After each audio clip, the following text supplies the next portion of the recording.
সন্তান এটাও আমাদের কাছে আমাদের। সন্তান বড় একটা নিয়ামত আল্লাহ তাআলার। বিবাহের পরে যদি সন্তান না হয় আমরা উদাস হয়ে যাই, পাগল হয়ে যাই। এই ডাক্তার থেকে আরেক ডাক্তার, এই কবিরাজ থেকে আরেক কবিরাজের কাছে আমরা চলতে থাকি, সন্তান সন্তান করতে থাকি। এই সন্তান কিন্তু আল্লাহ তাআলার বড় একটা আমানত আমাদের কাছে। সন্তান কিভাবে আমানত হয় ভালো করে বুঝুন। এই সন্তানকে স্বাস্থ্যের দিকে লক্ষ্য রাখা, তার ভরণ পোষণ দেওয়া, তার লালন পালন করা, সন্তানকে ইসলামের শিক্ষায় শিক্ষিত করা, সন্তানকে আদর্শ সন্তান হিসেবে গড়া, সন্তানকে চরিত্রবান সন্তান হিসেবে গড়া পিতা মাতার দায়িত্ব এবং পিতা মাতার কাছে এটা আমানত।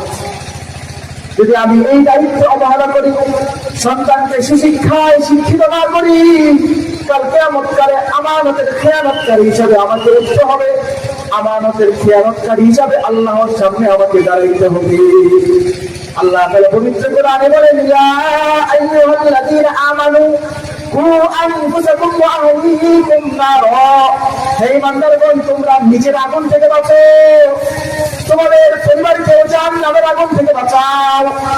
আমি নিজে ভালো হলেই চলবে না, আমার পরিবারের প্রত্যেক সদস্যকেও জাহান্নামের আগুন থেকে বাঁচাতে হবে।